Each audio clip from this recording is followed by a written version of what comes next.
Hulkar, bilasanmi, bolaligimizda eng sevgan o'yinlarimizdan biri bu dadam xonamizga ilgan xaritada eng ko'p davlatlarni topish bo'lgan. Ha, bizda ham xuddi shunday bo'lardi. Bugungi kunda biror bir davlatga sayohat qilish uchun xaritadan topib o'tirish shart emas, chunki ijtimoiy tarmoqlarning o'zi bizga yaxshigina dastyor bo'ladi. Shu yerda ozgina shoshdinglar azizam. Texnika qanchalik taraqqiy etmasin, kitobni o'rni baribir bo'lakcha.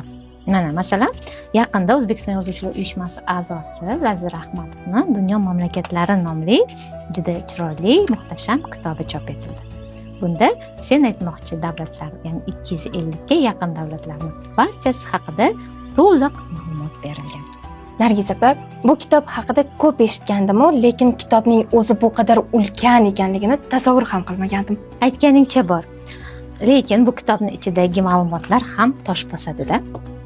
Yana bir jihati, muallif bu kitobni nafaqat geografik to'plam sifatida yig'adi, balki bu davlatlarga O'zbekiston nazari bilan qarab, unda har bir davlatning O'zbekiston bilan ijtimoiy, siyosiy, iqtisodiy aloqalari haqida ham chiroyli ma'lumotlar berib boradi. Bu kitobni ko'rib, endi yozgi ta'tilda qaysi davlatga borsam ekan deb o'ylayapman. Sen-ku sayohat haqida o'ylayapsan, lekin men 250 ga yaqin mamlakatlar siqqan bu ulkan kitobni, kitob javonini qayerga qo'ysam ekan deb o'ylayapman. Yoki maxsus bir kitob javoni yasasam ekan. Nima dedingiz?